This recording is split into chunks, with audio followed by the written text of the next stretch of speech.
اچھا اسی طرح آپ میں نے حضرت خدیجہ رضی اللہ عنہا کے گھر کی طرف اشارہ کیا تھا، تو یہاں قریب جو ہے نا وہ عتبہ اور شیبہ ان لوگوں کے گھر تھے، ربیہ کی جو اولاد ہیں جن کا میں نے ذکر کیا، عبدالشمس کے بیٹے ربیہ، ربیہ کے بیٹے عتبہ اور شیبہ۔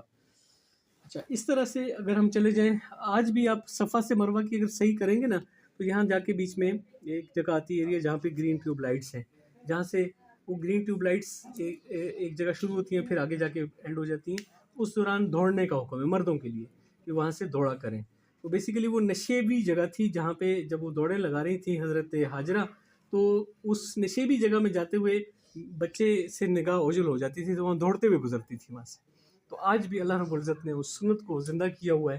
عورتوں کو اجازت نہیں کہ عورتوں کی ذرا جو ہے نا وہ تو اکیلے دوڑ لگا رہی تھی، آج دائیں بائیں مرد اور غیر محرم موجود ہوتے ہیں تو خواتین کی بے پردگی کا امکان ہوتا ہے، لہٰذا مردوں کے لیے یہ ہے کہ وہ اس جگہوں سے جو ہے وہ دوڑتے ہوئے گزریں۔ اور اسی ٹیوب لائٹس کے بالمقابل بتایا جاتا ہے، اب ان میں سے ایگزیکٹلی نہیں ہم کہہ سکتے خاص، لیکن اس جگہ پہ حضرت عباس رضی اللہ تعالیٰ کا گھر ہے، یعنی ان گرین ٹیوب لائٹ سے اگر باہر نکلے اس طرف کو۔ اور اب آپ سب سوچ رہے ہوں گے کہ نبی کریم صلی اللہ علیہ وسلم کی پیدائش جس مقام پہ ہوئی وہ گھر جو ہے وہ یہاں پہ جو گرین اوپر چھت ڈالی گئی ہے، یہ آج اگر آپ جاتے ہیں یہاں سے مروہ سے اگر نکل کے آپ جائیں تو نزدیک ترین ہوگا، اور صفا سے بھی جا سکتے ہیں۔ پہلے تو یہ جگہ بہت کھلی ہوتی تھی، اب کچھ گیٹس ویٹس لگا دی یہاں پہ، تو مروہ سے بہرحال تقریباً فاصلہ آلموسٹ برابر ہے، لیکن مروہ سے نکل کے یہاں پہ جائیں تو یہاں اب لائبریری بن چکی ہے جو حضور نبی کریم صلی اللہ علیہ وسلم کی جائے پیدائش ہے۔ یہ گھر آپ وہاں پہ آج بھی دیکھ سکتے ہیں۔ اب وہ ڈبل سٹوری ہو گیا ہے یا جس طرح بھی اس کو پکا کر دیا گیا ہے، لیکن لائبریری کی شکل میں۔ یہ پیچھے بلیک آپ کو نظر آ رہا ہے، یہ ابو لہب کا گھر ہے جو کہ پڑوس میں تھا، چچا جس نے پہلے دن سے انکار کیا، اور اس کی بیوی جمیل، یہ دونوں جو ہیں وہ تکلیف دینے والے اور اذیت پہنچانے والے تھے نبی کریم علیہ السلام کو۔ اسی طرح یہ ہے ابو طالب کا گھر۔ ابو طالب کا گھر یعنی چچا کا گھر، جو شفیق چچا ہیں اور ہمیشہ سے ایک ساجد دار کی طرح سارے عرصے میں 8 سال کی عمر میں حضور نبی کریم صلی اللہ علیہ وسلم کی زیر کفالت آئے تھے۔ اور ابھی جو ہم نے واقعہ پڑھا شیب ابی طالب کا، تو ابو طالب کی بیسکلی یہ گھاٹی ہے، یہ بڑے پہاڑ اور یہ والا جبل ابو قبیس، اس کے درمیان کی جو گھاٹی ہے اسی کے اندر محصور ہو گئے تھے۔ تو اس سے یہ ان کا گھر باہر اور چند گھر اندر بھی تھے، اور کچھ خیمے میں لگا کے انہوں نے کیا، لیکن یہ جگہ جس کی سامنے فرنٹ کا ایک ایریا جہاں پہ پہرے شہرے لگ گئے، اور جہاں سے بھی کوئی رسد وغیرہ پہنچ سکتی تھی تو یہاں پہ بھی گویا پہرے لگ گئے۔ اور یہ 3 سال کا عرصہ اس ایک گھاٹی کے اندر جو ہے وہ گزارا، جس کا ابھی ہم نے ذکر کیا۔ اس معاہدے کی وجہ سے بنو ہاشم کو یا بنو عبد المطلب کو محصور ہو کے اس گھاٹی کے اندر رہنا پڑا تھا۔ اسی طرح ابھی آگے چل کے ہم پڑھیں گے، معراج کا واقعہ آئے گا انشاءاللہ تعالیٰ 1-2 کلاسز کے بعد۔ تو معراج کا واقعہ جس دن حضور نبی کریم صلی اللہ علیہ وسلم کو یہ معراج کے سفر پہ لے جایا گیا، تو وہ اپنی چچا زاد بہن ام ہانی کے گھر رکے ہوئے تھے، جو کہ حضرت علی رضی اللہ تعالیٰ کی بہن ہے۔ یہ ہے ام ہانی کا گھر، یہ ہے بھی ذرا تھوڑا اسپیشل انداز میں بنا ہوا، یہ بہت قریب حتیم کے تھا۔ آج بھی اس کو تھوڑا سا پریزرو کیا گیا ہے یہاں پہ، حالانکہ تقریباً مطاف کے اندر آتا ہے لیکن وہاں پہ 2-3 ستون ہیں، اور چونکہ یہاں نبی کریم صلی اللہ علیہ وسلم نے نماز پڑھی اس گھر کے اندر، تو وہ نماز والی جگہ کو پریزرو کیا ہوا ہے۔ اگر آپ کے پاس وہ اینگل سے ہو کہ کس اینگل سے کس طرف کو ہے، تو آپ اس کو وہاں شاید آپ جا نہ سکے، پہنچ نہ سکے، لیکن اس کو دیکھ سکتے ہیں کہ یہ ام ہانی کا گھر۔ ام ہانی جو حضور نبی کریم صلی اللہ علیہ وسلم کی چچا زاد بہن، اور وہ بہن جنہوں نے اسلام تو قبول کیا تھا فتح مکہ کے وقت، لیکن اپنی زندگی میں کبھی بھی کسی کو محمد صلی اللہ علیہ وسلم کے خلاف ان کے سامنے جرأت نہیں ہوتی تھی کہ وہ بات کر سکے۔ تو محبت جیسے حضرت علی رضی اللہ عنہ کو، اور جیسے چچا ابو طالب کو، اسی طرح ام ہانی کو بھی تھی۔ اور یہ گھر ہے جس میں حضور نبی کریم صلی اللہ علیہ وسلم سوئے ہوئے ہیں، تو ایک بڑا واقعہ چونکہ ہونے والا ہے، تو جبریل دروازے سے نہیں آئے، چھت شک ہوتی ہے، اور جبریل علیہ السلام آتے ہیں اور حضور نبی کریم علیہ السلام کو لے کے حتیم میں آتے ہیں، اور یہاں پہ شک صدر ہوتا ہے، اور یہاں پہ براق لائی جاتی ہے، اور یہاں سے سفر ہوتا ہے بیت المقدس کا، اور پھر آگے اسرا اور معراج والا آگے انشاءاللہ وہ آئے گا۔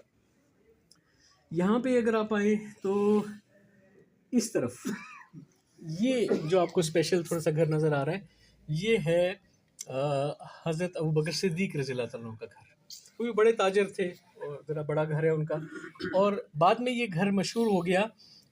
اس پہاڑی کا نام بھی اسی جبل خلیفہ پڑ گیا.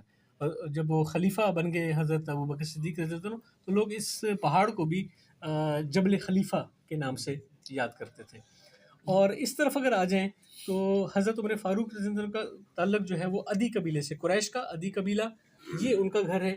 اور ان کے پاس جو ہے قریب عدی قبیلہ یہاں پہ آباد تھا. بعد میں یہاں سے وہ شفٹ بھی ہو گئے تھے، لیکن یہاں پہ اس پہاڑی کے پیرالل یہ پہاڑیاں جتنی کینوس میں آ رہی ہیں اس سے پیچھے بھی ہیں. ٹھیک ہے نا، ہم جا رہے کہ ایک 4x4 کے کینوس کے اندر موجود ہیں، تو لہٰذا یہ پہاڑیاں آگے کنٹینیوڈ ہیں. لیکن اس پہاڑی کے پاس یہ عدی قبیلہ اور حضرت عمر فاروق رضی اللہ عنہ کا گھر. یہ گھر جس کو اسپیسیفائی تھوڑا سا کیا ہوا خالد بن ولید رضی اللہ تعالیٰ عنہ کا گھر، جو بعد میں مسلمان ہوئے 19 سال کے بعد نبوت کے.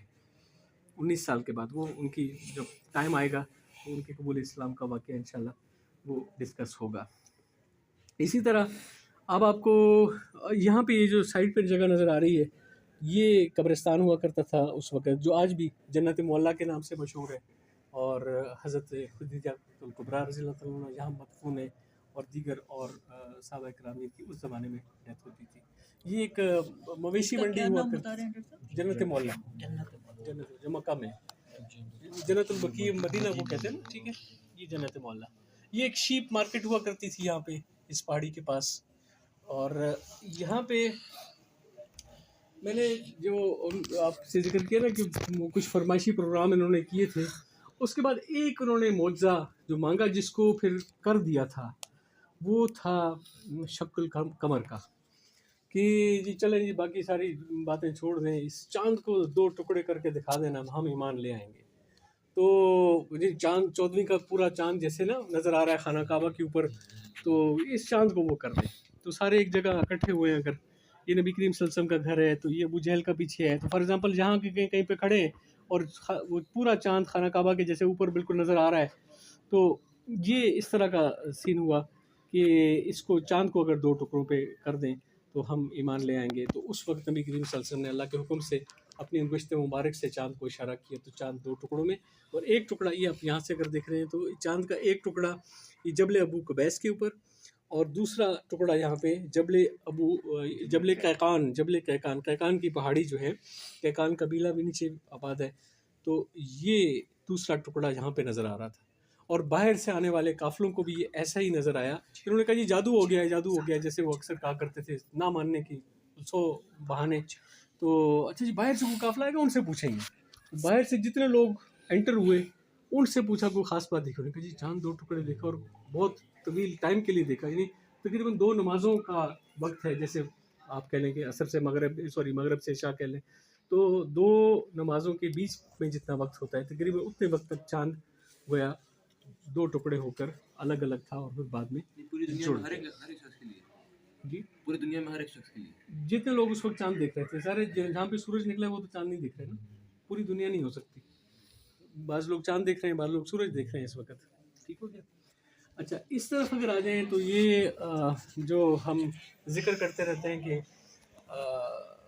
ظلم و ستم کی چکی میں پیسنے کے لیے غلاموں کو، حضرت بلال رضی اللہ عنہ کو، حضرت خباب رضی اللہ تعالیٰ عنہ کو، اسی طرح حضرت سمیہ، حضرت عمار، حضرت یاسر رضی اللہ تعالیٰ عنہ، ان کو گھروں سے نکال کے کھلی جگہ پہ لایا جاتا.